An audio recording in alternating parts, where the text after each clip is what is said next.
Hey guys, in today's video, we're gonna go through our favorite color and contrast workflow in Lightroom and explain it to you. This could be more of an insight that not many people know about, so stay tuned because you're definitely gonna learn something new.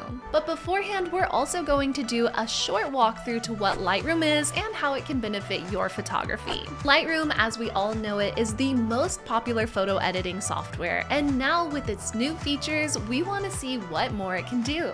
So first thing we're going to do is open Lightroom and click on the import button in the library module. Here you can go to the folder of your raw images and open the file. A trick that we like to use here is doing the selection within Lightroom, meaning we open the folder and by clicking on the full frame view, you can now see which ones are the best to select. By ticking the box Include an Import, you will get it selected to your album. We would recommend doing this if you want to choose from a small number of photos. But if you want to select photos from a large photo session, take our advice and download Aftershoot and let it do the selection for you. Once we've chosen the pictures we want to edit, we'll click on Import to bring the photos into the Lightroom catalog.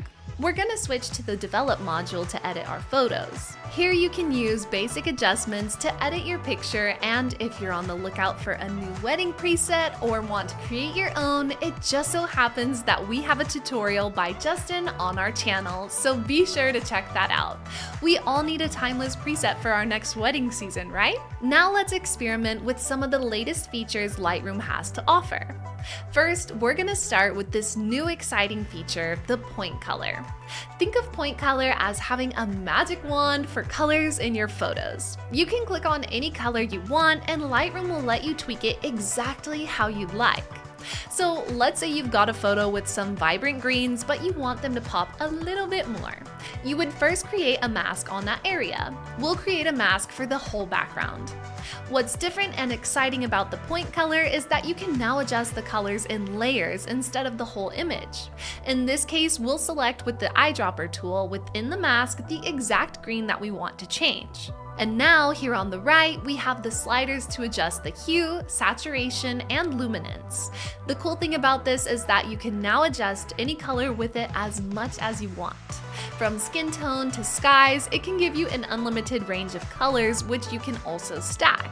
And what I mean by that is if we want to change the color here, we can go back to the eyedropper tool and reselect the same area and have a new color range for the exact same selection. I'm telling you, this is a huge game changer. It's literally like having a mini paint studio right at your fingertips. Whether you want to give your photos a natural vibe or go wild with bold and funky hues, point color lets you do it all with ease. Now let's move on to how to use Midtone Contrast in Lightroom. Midtone Contrast can change the whole dynamic of your picture if you know how to use it. People usually do it by using the tone curve, but while working on the shadows, it can affect the highlights and vice versa, and we do not want that. So the first thing we're going to do is create a mask. So hit the Shift and Q key and we're going to select Luminance Range. You're gonna get this eyedropper icon with which we'll select the midtone area of our picture. One that is not too dark or too bright. Now, Lightroom has created a mask that selects all of the similar brightness areas in the image, which gives us the possibility to edit that exact area without affecting the other parts of the image. Here we have a slide bar where we can adjust the feather of our selection, the size of the selection, which we can enlarge or shrink the mask, and the amount of light you want to have in the selection. If we go up with the contrast now, we can see that we get a color pop on our selection while leaving alone the shadows and highlights. The same goes with the bright areas. We can create another mask now by selecting the brightest area with the eyedropper. Okay, now we have a mask on the brightest area, and while playing with the highlights and shadows, I can adjust to make this area more visible without affecting the dark areas of the picture. This can change the whole dynamic of the picture, guys. Make sure you try it out. I bet plenty of new tricks can be done with this masking feature, so make sure you let us know what you mainly use it for.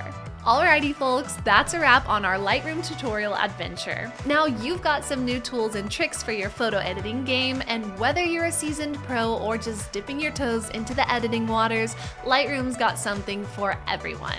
Until next time, thanks for tuning in.